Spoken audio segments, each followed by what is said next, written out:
Hi, my friends. I'm Deanna Moffitt, and this is going to be a little weird at the beginning because I realized, or my virtual assistant helped me realize, that I hadn't hit record until after the class had started.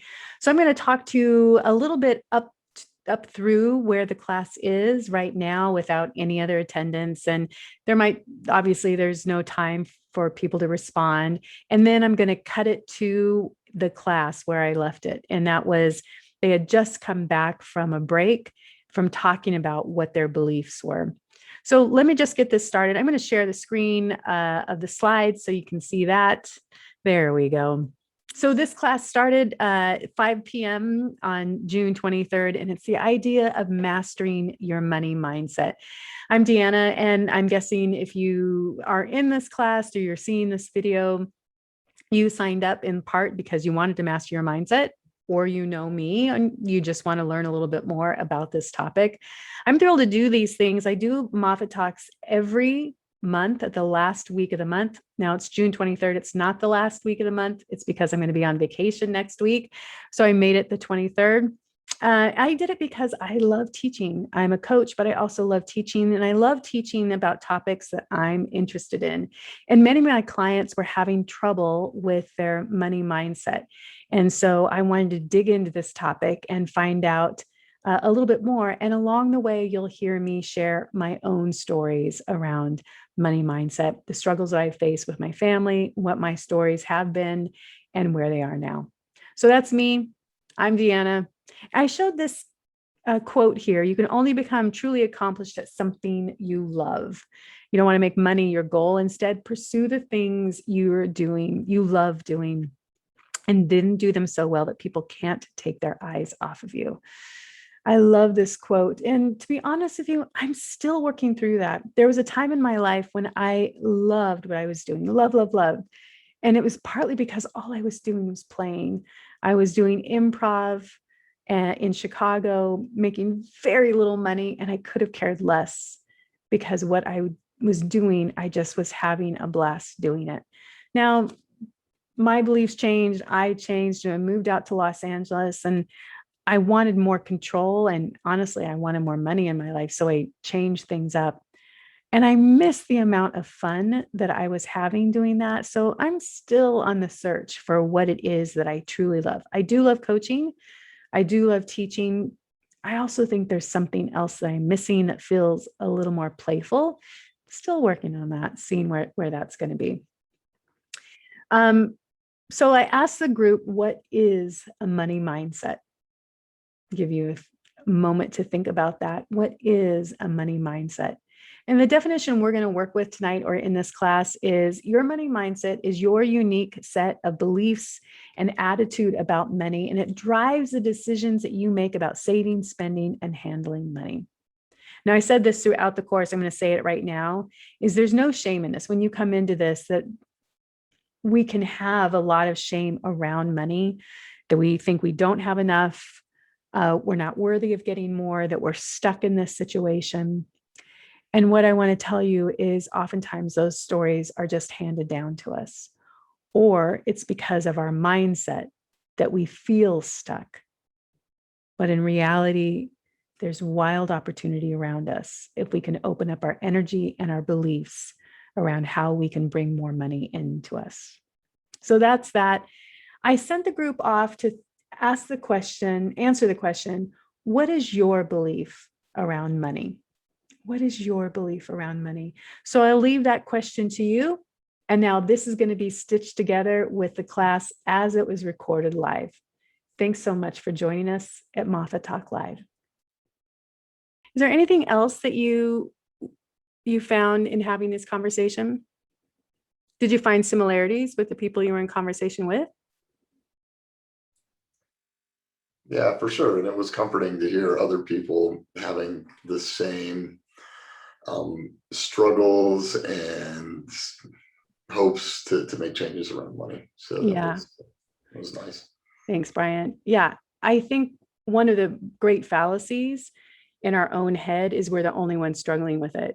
But honestly, that's why I wanted to have this class, is I just found so many people who were really struggling with this topic. And it is one that often carries a great deal of shame and one that carries a lot of unworthiness packed all up into it as well.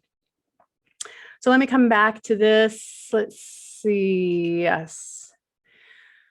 So when we think about this, I'd love to have just a quick conversation. Many of you said, when I asked you what is a money mindset, you talked about the relationship with money. And if we were to really think about being in relationship with money, what makes any relationship healthy? What do you think makes any relationship healthy? Any thoughts on that? Yeah, Anna, go for it. For me, I think investing positively in it, whether that's like positive thought or like positive action even, but it's an act of being positive. Yeah. And paying attention to it, Hmm. right? And there's a difference when you think about a relationship, what is the energy of attention that we would put behind a healthy relationship?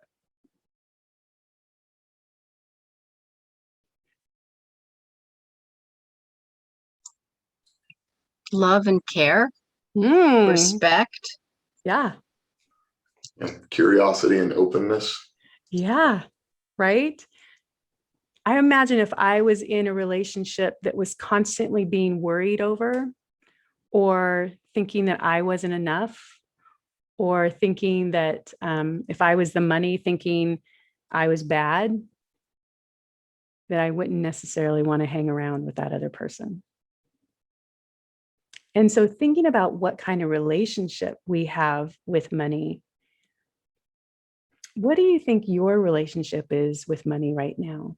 Do you have a loving, kind, curious relationship with money? Is it one where you're scared that you're going to lose it? Are you shunning money? And it's great to know what your baseline is to figure out how we can improve that for yourself as well. So it's not necessarily a rhetorical question. There is a place in the chat box. What other kinds of relationships do you think you could have or you love to have with money? When you think about having a relationship with money, what is the kind of relationship you would love to have?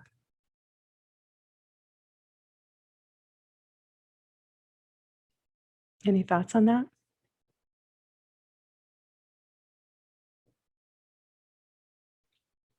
Trusting and secure, a secure attachment. Yeah. A commitment. Yeah. And when you have a commitment, how does that mean that you show up? Gratitude. I love that, right?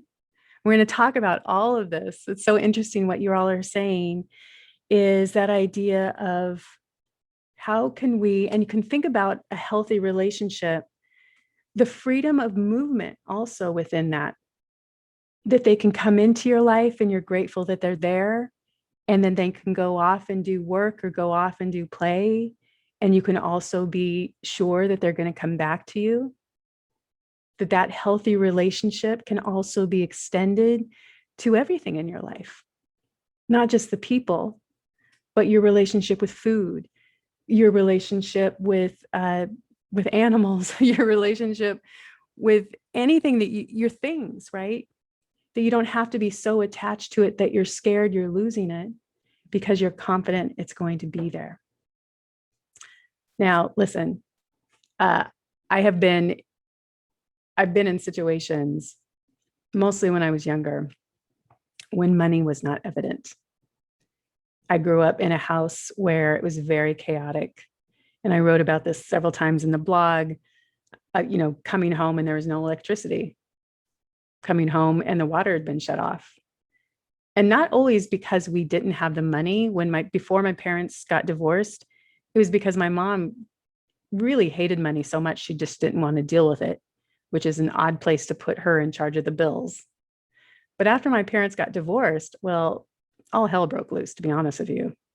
So from the ages of 12 until I got my own job at 16, those 4 years, everything was up in the air. We had moved multiple times to a smaller and a smaller apartment from a really beautiful 3-bedroom home with a full basement, party rooms, and all of that, to everything becoming smaller and smaller. I was in the 6th grade when I got braces. My parents were still married at the time. They got divorced shortly after. And though my dad was supposed to pay child support, he didn't. And my mom couldn't afford me to take me back to the orthodontist. I had braces on my teeth from the 6th grade all the way till the day I graduated, when I could finally get them off. Yeah, right, Roni? And here's the deal. In 8th grade, I got bored one day and thought I would just take the wire out. So from 8th grade to my senior year, I just had silver brackets on my teeth. How I had friends, I have no idea. But I just had smiling with just brackets on my teeth. And my teeth had gone back. I mean, it was a hot mess in there. And so I certainly know the sense of uncertainty around money. And I'll tell you what shifted for me, how my whole money mindset came up. But my relationship with money at a young age was fear of not having it, because I knew what happened when I didn't have it. And so that relationship for me has changed. And now I truly believe that money comes. I just believe that money comes in. I have never, as an adult, once I started shifting, worried for longer than a day or two that money wouldn't come. And I've been self-employed for the last 17 years. Been either contracted or have my own practice. And so my belief around money is, I believe that money will come in. I have a loving relationship with it. I'm grateful when it comes in. I'm also grateful when I can spend it for the things that I need to spend it. It's a very loving and respectful, but it also, and I'm going to talk to you a little bit more, where it has gone too far to the other side. And I'll talk to you about that. So that energy of money, of how you feel about it, is really important, as in any relationship. If you hold on too tight to any person in your life, they're going to want to get away from you.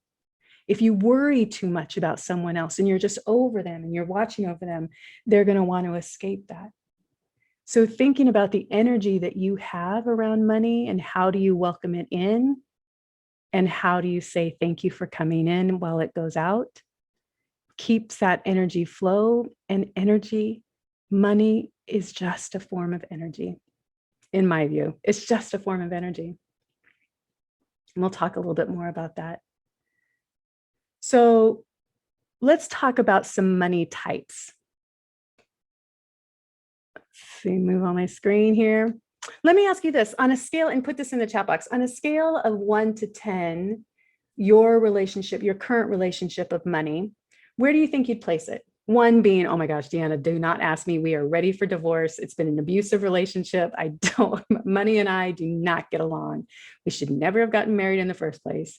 To 10 being, it's great. I love my relationship with money. It loves me. It sees me as a caretaker and a very skilled steward of its life. Yeah, great. And so my hope for you today is, wherever you are on that scale, is to give you 1 or 2 things that might up your relationship with your money by just maybe 1 or 2 points. No one has to go to a 10, a 9, or an 8. And in fact, if you're in the 2 or 3 range, let's see if we can get you to a 4 or 5 in small increments, and see how you can just have a better relationship with money. And let's talk a little bit about some money types. And you might recognize yourself in one of these, maybe multiples of these. Thanks for the, Brian, I would not expect anything else from you than percentage points. Let's talk about the money types, and I'll share with you where I'm at. So on the left-hand side are these controlling types. And these are people who have a sense of wanting to control their lives, their money, their situation. So we've got the saver, the person who loves a good bargain. They're going to, Ross Dress for Less. They're going to consignment stores. They are coupon cutting. Every good deal is something that they love. Now, I'll admit, I am part saver, part something else. And for me, the saver came out because my mom had a relationship where she admitted to me years later, and actually this was only like 5 years ago, in her late 70s, she admitted she had always hated money her whole life because her mother loved it and coveted money and made my mom feel like money and things were more important than her relationship with her daughter, my mom. So my mom, on the other hand, wanted nothing to do with money. She let money just flow through her fingers and was always in dire situation. My experience of that dire situation makes me want to hold on to money. I've probably got 6 different savings accounts packed everywhere around. There's, in my mind, if shit hits the fan, I'm going to be okay, just because I want to make sure I save. Now, there's a downfall to that for sure. We'll talk about that. The other one is a spender. This is someone who loves the luxury of life. They're a good time because they're always paying for everybody else. I have a good friend. My friend Brian does this. If we go out to lunch or dinner, he's got to pay for the whole group. Like he's got the money, he's spending the money. These people are the people you want to hang around with because they love having a good time. They're controlling in the sense that part of the reasons they spend, and Brian admitted this to me, is I want people to like me. So he's spending all the time to create that environment for other people. Now, the other half of me, sadly, is the money maker. I love making money. I think that goes into my saver. So I want to make it and then I want to save it. But here's the downfall to that. I miss out on a lot of joy. I'm working constantly. I have a coach right now. And one of the things I'm working on with her is how do I bring more joy into my life? Because I'm missing out on it. And my work of this, setting up this class, I realized, I'm too controlling when it comes to money. I'm financially fine. I'm great, but I don't want this to be my priority. So this is where I'm making my shift. I'm like the husband or the spouse that only has the spouse as their friend. They have nobody else in their world. I'm dependent on this. This is not partly a healthy relationship. So that's the controlling types. The indifferent kind, these are the luckiest people. These are people who really don't care about money at all. They're usually people who work in tenured positions or in the government, and they get their regular paycheck and they don't want any more. They don't need for any less. They're fine. They're just fine in the kind of money that they have. They're probably not here because they probably don't have any issues with money. So the indifferent ones are kind of lucky in that they don't really even think about money. They don't think about it coming in, and they don't spend a lot to go out. And then we get over to the other side, the fear types. And the anarchist, a little bit of my mom, she's an anarchist and worrier, is the anarchists are the kinds that want to burn it down. They're ones who don't believe in money. They hate money. They're avoiding it at all costs. They're letting it, they don't believe in a governmental system. They don't believe in banking. If they have it, they're putting it in their backyard. The gambler is the one who loves taking big risks, can definitely go into a casino and blow it all. Boy, I have an ex-husband who is definitely a gambler, not addicted, but I remember we went on our honeymoon to Vegas, which should tell you everything about our marriage. Not my choice. And he had won, like we were about to walk out the door with $3,000. And we were young at the time, and $3,000 would have been a ton of money. And I went into the bathroom and he said, I'll be right back. Well, that right back took an hour and a half. And in the last hour and a half, he lost it all. Not only did he lose it all, but I caught him at the ATM getting more money. And I was like, oh, the saver heart of me was dying inside. What are you doing? And oftentimes that's the case, that the saver will often meet up with a gambler or a spender because they bring them to life, right? And for the spender, it feels them nice to have that balance. Now, the saver splurger is someone who saves, and then blows it all. It's kind of like upper limiting. Like, I can't have this much money. I got to go spend this. This doesn't feel right to have this much saving. And so you can see them waffling back and forth from having lots and then needing to spend a lot because having it in their pocket doesn't feel good. And then the worrier is the one who feels like they're never going to have enough. They feel unworthy. If they do get it, they're not even sure why or how. And this is the constriction of money. I'm worried that I'm not going to be enough, and this money that I have is going to go through my fingers. So I'm going to try desperately to hold on to it. Now, there's lots of other types you could probably identify with. If you were going to identify with any of these, or maybe a combo, where would you be? I admitted to being definitely a saver and money maker. Where would you be? And is there any type that isn't on here that you're like, I think I might be this, Deanna?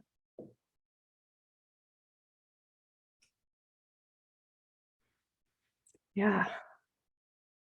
Anna, welcome to the Overworkers Anonymous. Spender moneymaker. Yeah. Yeah. The saver part wants to hang out with the spender part for sure. Yeah. Saver warrior. Yeah. Combo saver and warrior, side of compare. Sure, Aria. Yeah. Let's make it a thing. Warrior. Yeah. Saver, splurger, warrior. Anarchist becoming saver. Great, Ronnie. That's a nice switch. All right. So here's the deal. And I said this earlier, like, our beliefs about money are influenced by so many things.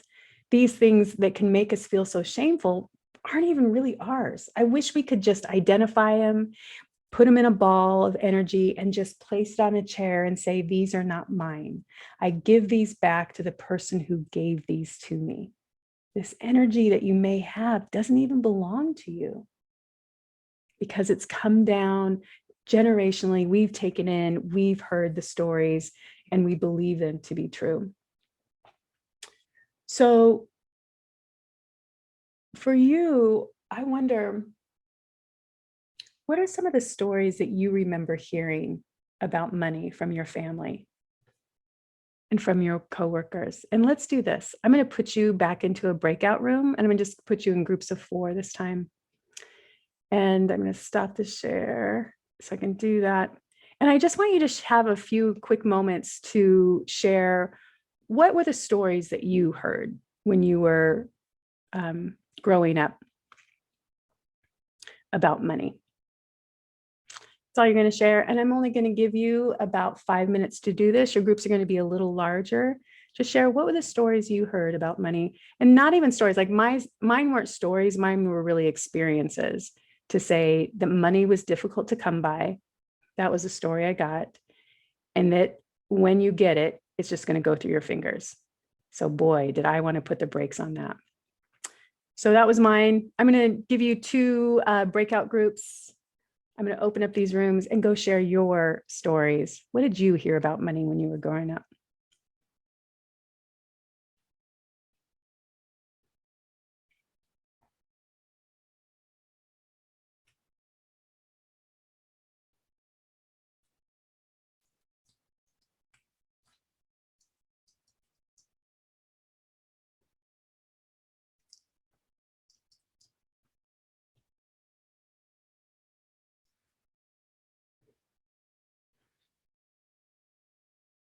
Hey, Audrey, are you there?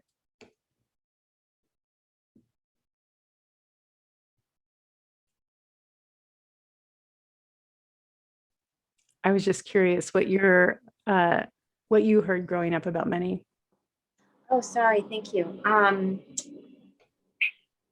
Gosh, I'm definitely a worrier because we didn't really talk about it, but I grew up well provided for. And then as an adult, learned that my dad had like 3 mortgages on the house. And then they ended up, someone stole their entire savings, like wanted by the FBI. And like they had to file for bankruptcy and lose the house. So my relationship is that like it feels like it's an illusion, and it can just go like that.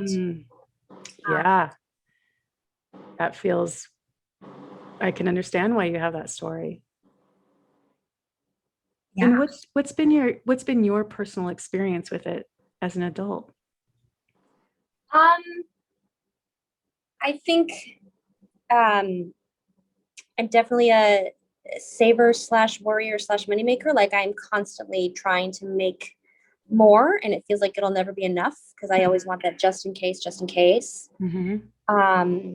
But thankfully, like I don't have debt. I have savings.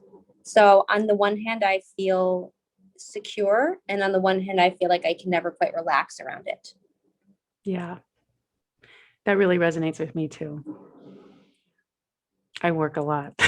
Yeah.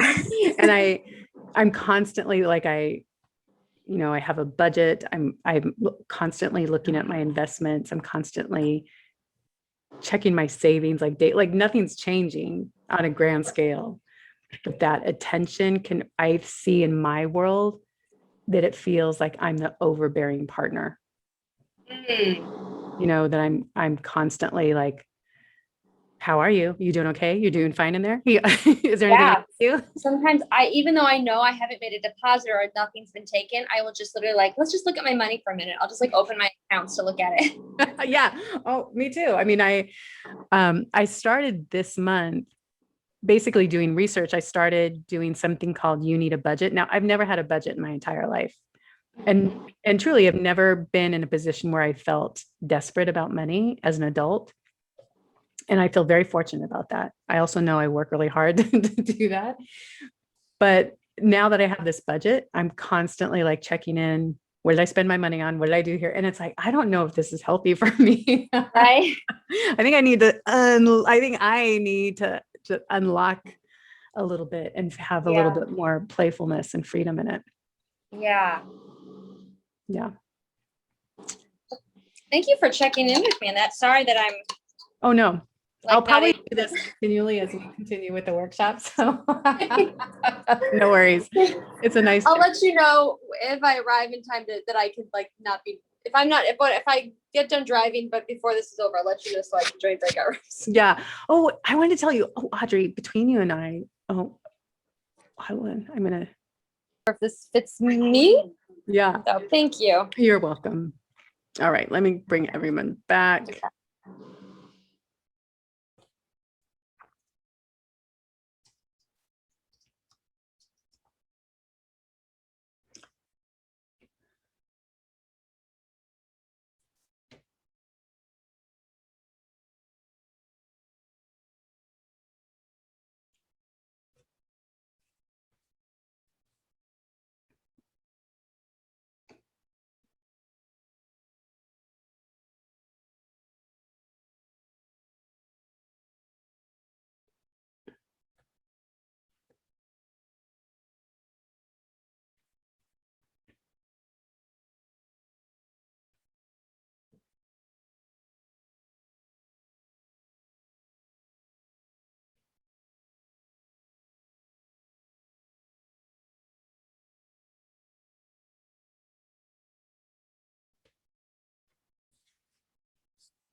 Welcome back. Welcome back. Welcome back. Great. All right. So I'd love to hear a couple of the stories. What were some of the stories going down on your family? Anyone willing to share? Mm-hmm. Really, Deanna? I can share. I don't mind. Thanks, Anna. What were some of your stories? So to me, it's like a feeling that there was always awareness when money was spent, and Mhm. so it felt restrictive a little bit. Yeah. So money was being spent, so like it never felt like we were like really hard up, but it just felt like the awareness was there that like, oh, we're spending this. Mm. Yeah, so Yeah. it still had the restrictive quality to it. Yeah. Anyone else? My big takeaway was that you should really agonize before you make a big purchase and then you should really agonize afterwards for a long time. About whether you do the right thing. So that's thanks to my dad. Do you think that's why you swung over to a spender? Oh yeah, yeah, Yeah. Yeah. yeah. That and your other friend Brian trying to get people to like me. Mhm. For sure, I relate to that. Yeah. By the way, he's a really good guy. So Oh, lots of people love hanging out with us. Yeah. I was reminded, I was talking to Audrey, who's traveling and couldn't get into the breakout groups. You know, when my grandmother passed, she left my mom the only heir. I mean, I guess I'm an heir, but she left it to my mom, $250,000, more money than my mom had ever seen in her life. Now, in my mind, and my mom must have been in her early 70s. In my mind, that money was to go into a savings account so she would never have another worry in her life, and it could just accumulate, you know, interest, and it'd be fine and she could invest it. That's not what happened. My mom went through that money in about 3 years. She's now back to being completely in debt. And I don't even know what she has to show for it. Like, truly, I don't know what she has to show for it. I love my mom. She has very little, knowledge on how to manage her money. And I worry about her because now at 82, she bought her house in I want to say 86 or 87 for $33,000. Do you know how much she owes now? She bought that house almost 30 years ago. 40, how long is that? Oh my gosh. She owes $175,000 on it now. And so you can see how those stories and that fear, that we can either take on our generational stories, or we can swing so far away from them because of our generational stories that we go off into different areas. These stories, oh my gosh, they're not ours. And I think for us to check in with, what is the story we want to have around money? How can we create that? What are the beliefs we need to have for that vision? And let's just walk through how we can create, what is it that we want to experience around money. Now, I can't teach you, I'm not going to show you how to make money in here.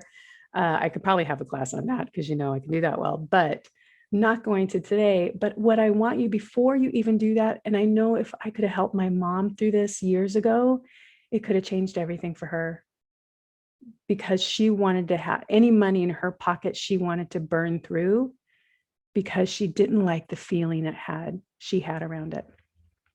So with that, let's talk about how do your current money beliefs impact you, either positively or negatively? What's your thoughts on that? Will you put that in the chat box? How do your current money beliefs impact you? Or someone can talk to me.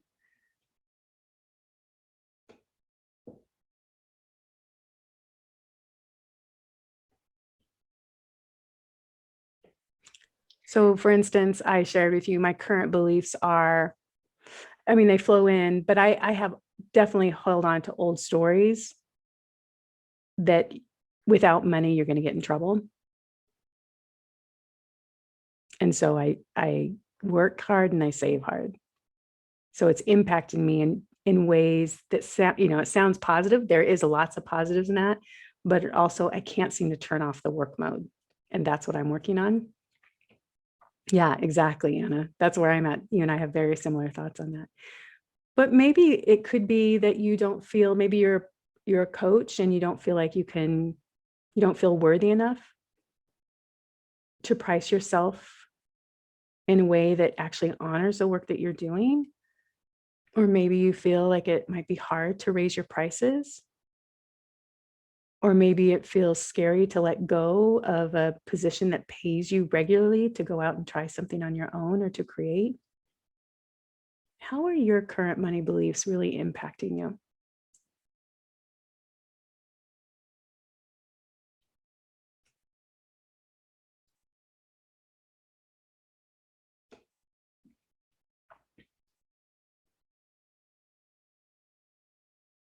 Mm-hmm. I have to settle for the amount of money I have. Yeah, Jenny, I see that. And I see that too, Brian. And it has been, yeah, sticking to a budget is restrictive.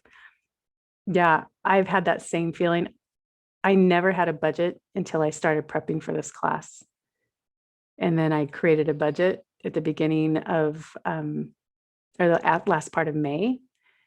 And I don't know that it's the best thing for me, because I was talking to Audrey about this, who couldn't join the breakout group.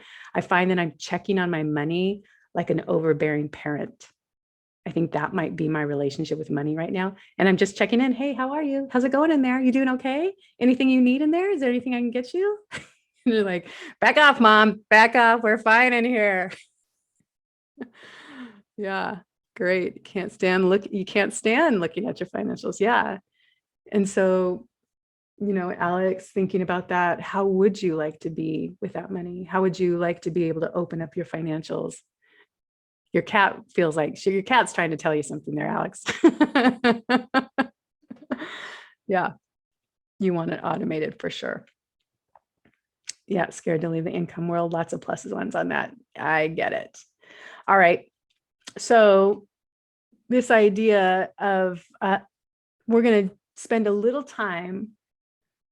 This is one chapter in something that I like to call your personal self-development book. Your finances is one chapter of it. And we're going to go ahead and create this chapter for you. You can read all kinds of books, but today you get to write your chapter.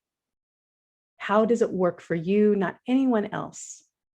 When you think about what do you want your vision, your beliefs, your purpose, and your strategy around creating your own money mindset. I could give you a whole bunch, but the reality is it's not going to work for you. So I'm going to have you do the work in this little workshop to create this chapter for you. All right. So let's do this. Thinking about this, I want you to just spend a few moments thinking about your vision of what you want to be thinking about or how you want to interact with money. I want you to create the most ideal relationship with money that you can possibly create. This vision of yours feels so strong and so real, even if you are a mile away from it right now, totally okay. I want you to go into the future and say, in 3 years, this workshop changed me completely. And Deanna, I'm calling you up to tell you, this is my new mindset around money. It feels so amazing. This is what it looks like. And I'm just going to give you a couple minutes to think about and write that down. What is your vision about your relationship or money mindset?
And as you're thinking about this, and while I said it's about money, wealth is about so much more than just your finances. Wealth is about your family. Wealth is about your health. Wealth is about your personality traits, who you are as a human. We can get so locked up in just thinking that wealth is all about money. but I know really wealthy people who are miserable. And I know real people who are really struggling with money who seem to have a really happy outlook about life.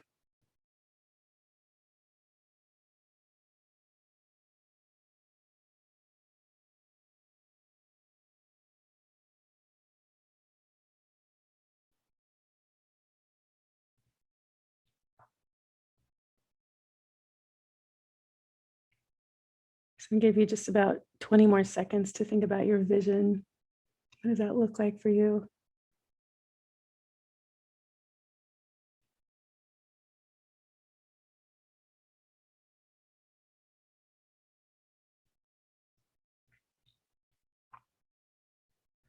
And if you've ever worked with me, and I know some of you have, you've probably heard me say at some point that I like to work from a place of creation, not fixing anything, but creating what you want. And so if you have a vision of what you want to create when it comes to your money mindset, that you have a strong enough vision that you can start living from it, not trying to get to it. Living from that place, we need to check into and start thinking about, what are the beliefs I need to have to start living that vision now? And so I'm just going to give you a few moments to start thinking about, what are the beliefs that I need to have right now to start living that vision? I love this. I'm thinking about this one for myself. I need to really believe that I don't need to work as much as I do and still be fine. I need to believe that fun is just as important as work. That's all. Ronnie, I'm going to be quiet now.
All right, you probably got your beliefs going. Got a good, okay, here's the question. What's the purpose of this? How will this, your vision of money, why do you want to do this? If you just say, well, I just want to be rich, you're probably not going to end up getting to where you want to go.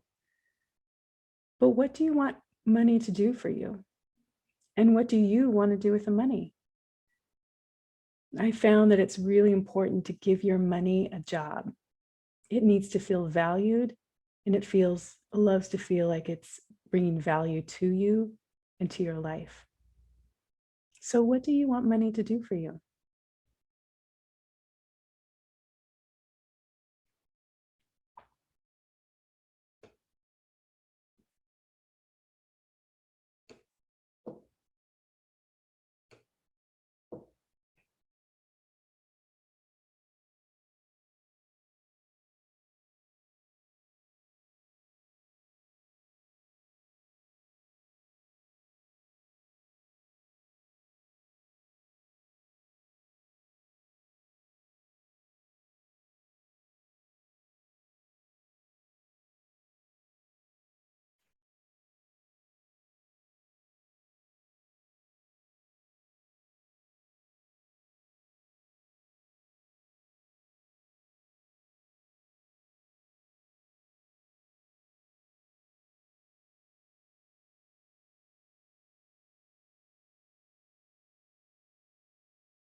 All right. If you got what you want money to do for you, and of course you'll have time after this to go back and do some thinking about that. And then the last step of your own little chapter of your own personal development book on this idea of creating a money mindset is, what do you want to do for yourself? What are the small steps you need to take to change your beliefs and habits? How can you put some attention behind the intention you have? How can you loosen the grip or let the worries subside a bit?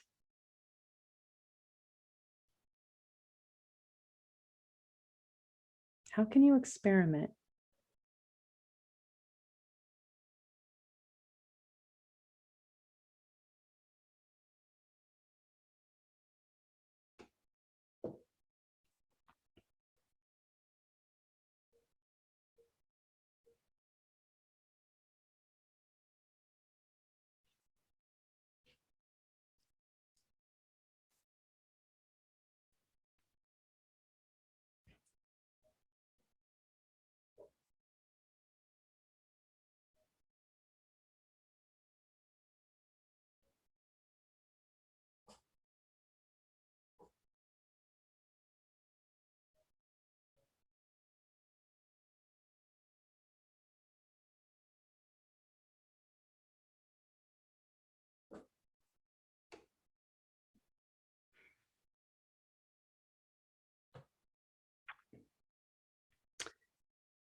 Now, I'll be honest with you, this one might be a little hard. You might be thinking, Deanna, that's why I'm here. I don't know how to do this. So totally fair. The strategies, thinking about how do I change my mindset? And I'm going to help you with that with some guided meditations that I created for this workshop and the participants of this workshop to help you practice some things. And how do we change a belief? The great news is you can change a belief. You've been changing beliefs your whole life. You're not the same person you were 20 years ago. I bet you don't have the same beliefs you even had 10 years ago, 5 years ago. You're different just for coming into this workshop. There's different synapses and different ways you've been introduced to thinking that have changed you just in the last hour of being here. So this belief that you have, the moment you can let go of this is who I am and this is my belief, is the moment you can change. And if I can remind you just one more time, oftentimes this isn't even yours to begin with. It was given to you from experiences you had, what people thought and shared with you, what you witnessed.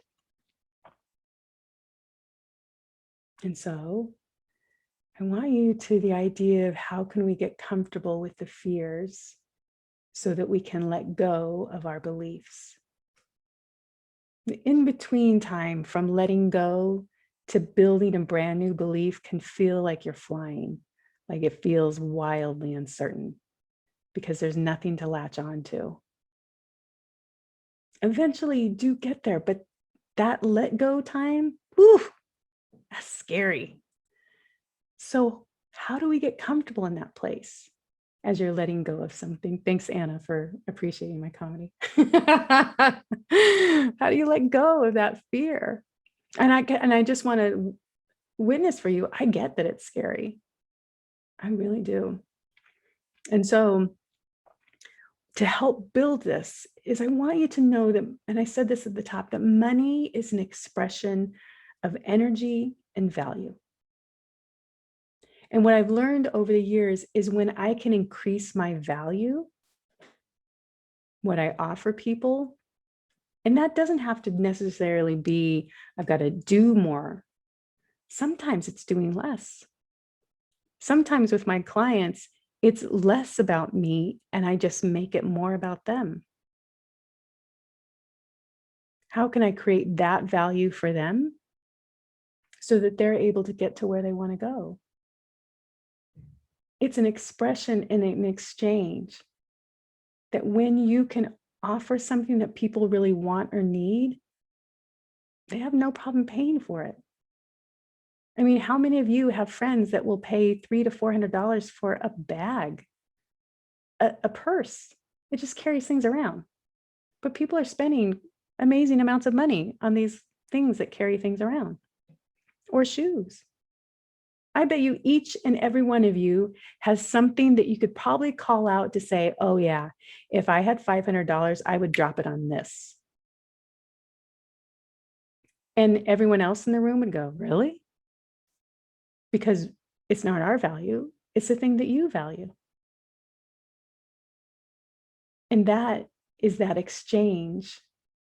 And when we perceive a value of someone else, more than not, I want to give them that thing so I can get from them the thing that they're offering to me. I think it's a really important thing, especially I think most of you are coaches or consultants or work in that world. We can get so caught up in the sense of, I can't ask for this. I'm scared. How many of you can feel free to raise your hand? How many of you feel nervous or anxious if you haven't started getting clients about asking for money for clients, or even upping yeah, Alex is right there, even upping your prices? Thank you. Yeah, thank you, Anna. Yeah, for sure. I think because we perceive the value being about what you do, as opposed to what you create for your clients. And that is space for them to create their dreams. You don't have to do that. You create space for them. And that's a huge value, because most people don't have people in their world to do that with them.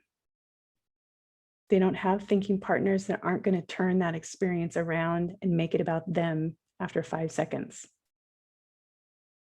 You create a space for someone that feels wildly valuable to them.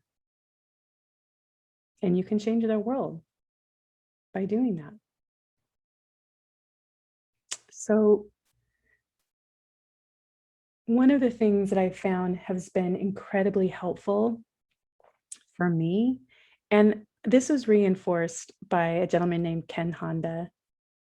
And Ken Honda is a Japanese, he's probably the Suze Ormond of Japan. He's the biggest financial educator that you can think of in Japan. He's written literally, I don't know, maybe 35, 50 books. My dog is going to give me hold on just a second.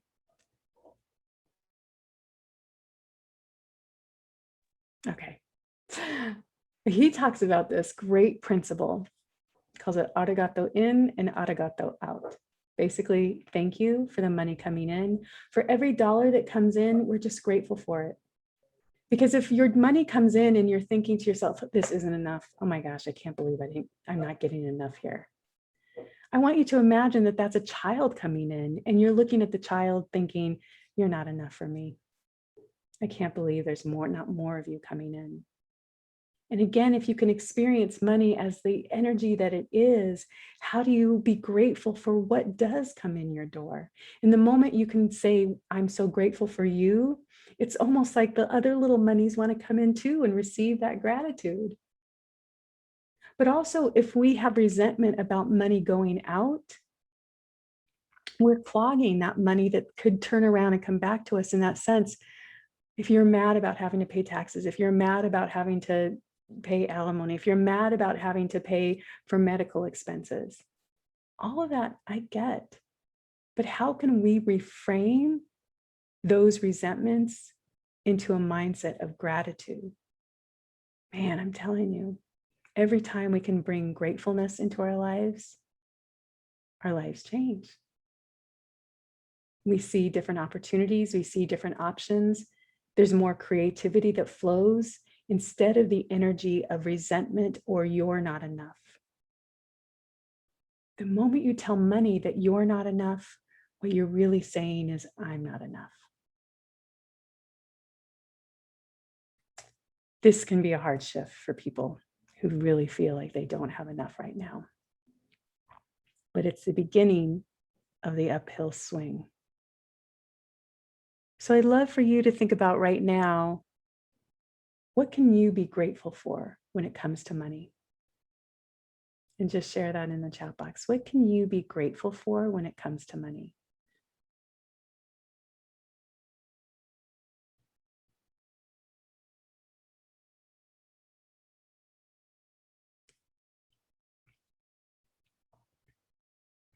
Oh, Jenny, you got it. You got it, Jenny. Jenny, talk to me more about that. What do you think about that? Well, as you were talking, what I thought was that it's really about the attitude and that because you said at some point that energy is money, just like everything else, and energy it isn't destroyed, it changes, but it also flows. Mm-hmm. And so if I am not all tense and worried about money, if I can translate that to, or transfer it to, if I'm not all tense about energy, then I can just allow energy to flow in and out and it'll be okay. That's what I got. I have to say, I subscribe to that.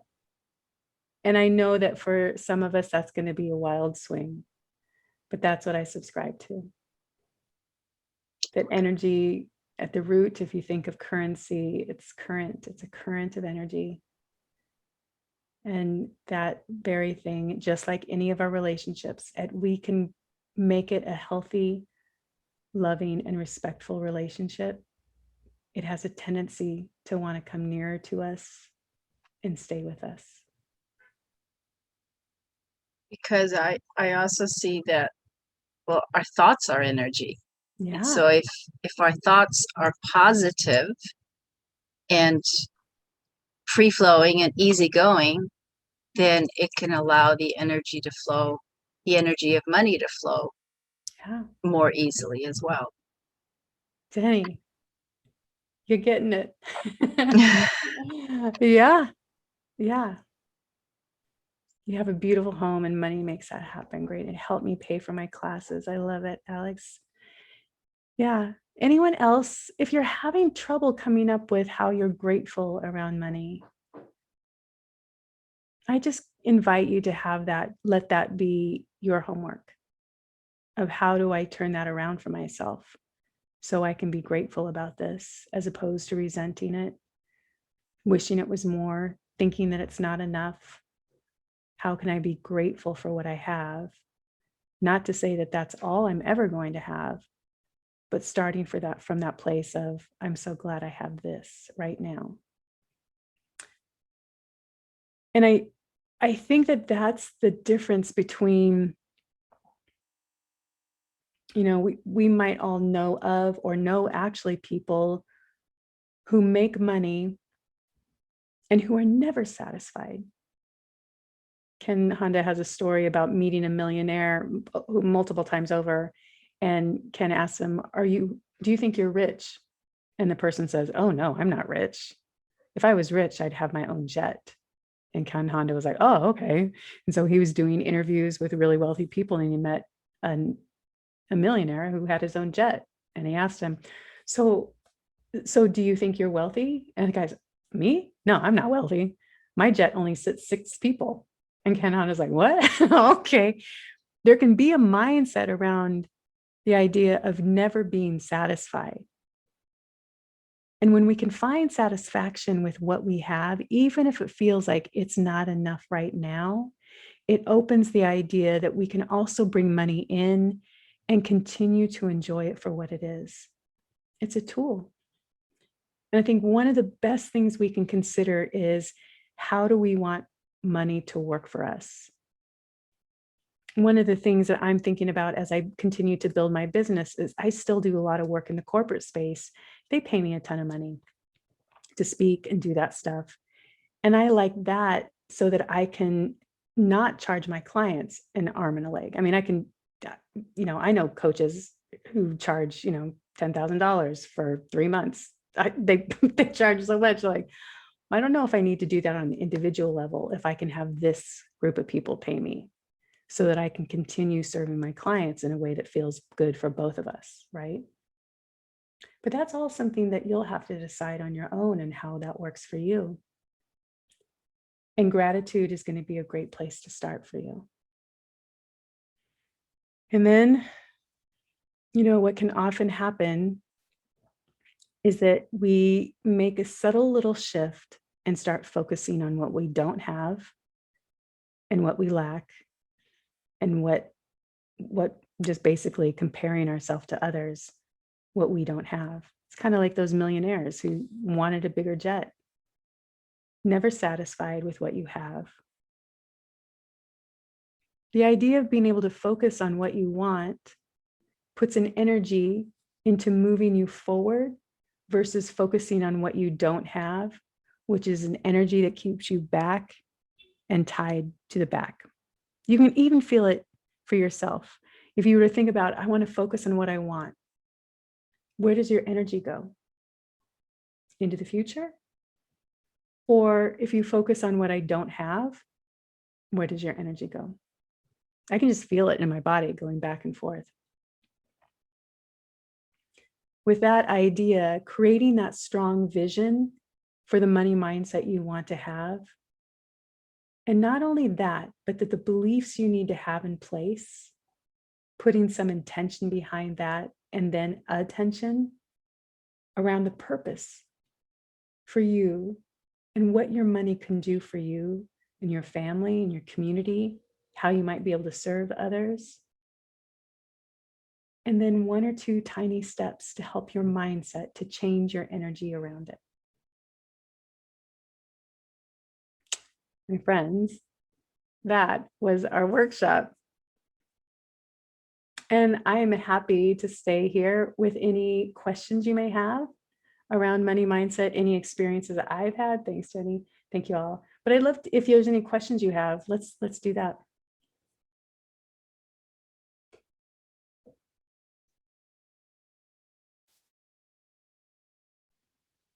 And if there's no questions, we can certainly end the workshop. You're so welcome, Tracy. All right, my friends, no questions? What's going to happen is after this, you'll get an email from Luma with just a feedback form. I'd love to hear what your thoughts are on if there's anything you want more of, anything you'd like to try. I'm going to plant the seed for you next month's Moffitt Talks, which will be July 28th, I believe. I'm going to do one on how to create your clients. So this workshop is not for people who love social media and love DMing people and getting and really engaging that way. And it's not for people who love a sales funnel and just want to pump as many people through. And it's not for people who really don't care who they get as clients, and they'll just coach anybody for as little money as they want. So next week is how you create clients, one conversation at a time. And it's really for people who aren't desperate, who don't need to sign 4 clients by the end of the month, and who can take their time to find out exactly who they want to coach and bring them in a way that has your clients saying, hell yes, I want to work with you. So that's what we're going to talk about next month. Yeah. Yeah. So, Jenny, why don't you do this? You just sent me a message. Just hop on a phone, or I'll give you a schedule and let's just have a 30-minute conversation. No sales tactic. It's just a conversation. Does that sound okay? We'll brainstorm some ways we can continue with that. And for the rest of us, hey, Christine, are you still there? She might not be. Yes, I'm still here, Deanna. Hi, friend. Hey, can you put in the chat box the link to the website, the webpage for the... Yeah, sure, I'll do that. For the meditation, is that right? Yes. So I've created 2 meditations. I'm about to create a 3rd one for you. One is how do you change your beliefs? Give you some time around that. One is how do you change your consciousness? How do you just expand your consciousness so it's not so tied around your like tied up around the myopic beliefs, but how do you expand your consciousness? And one is around your relationship with money and money's relationship with you. It's a real fun one. It gets you into the energy of money, and it lets you take in, how does money perceive you, as well as your perception of money. So those are going to be available to you. And Christine is going to put in the chat box the link to that from on my website. It's a private page that no one will know about except for people in this class. And it's all yours, and I'll give that to you free as well. You'll have access to that page, and you can download those meditations for you as well. There it is. Thank you, Christine. So if you want to click on that, I'll also send out an email with the recording of this to everyone. So if you want that, you can have that. You can have the workbook as well. Thanks for being a part of my fun journey. You know, I said at the top of this, I do this because I love teaching. And eventually what's going to happen is all of these Moffitt talks are going to become online classes that I can just sell to people. I'm going to remake them and do them, but you're my guinea pigs. And so I get to try these out and find out what's working, which is really why when you give me feedback, I love to hear what you would like to see differently or what would help you. So don't be afraid to give me feedback. You can give me 5 stars, but also just sneak in what would help you in these workshops. What would you like to see differently? That would really help me. I'm so glad. My friends, thank you so much for joining me on this month's Moffitt Talks. I hope to see you around on the next one. Plant the seed for July 28th. Thank you so much for being here with me and helping me continue on with the things I love doing. Bye, y'all. Have a great night. Bye. Thank Bye. you. Bye. Bye. Thank you. Thank you, everybody. Thank you. Bye. Thanks. Thank you. Bye. Thank you, everybody.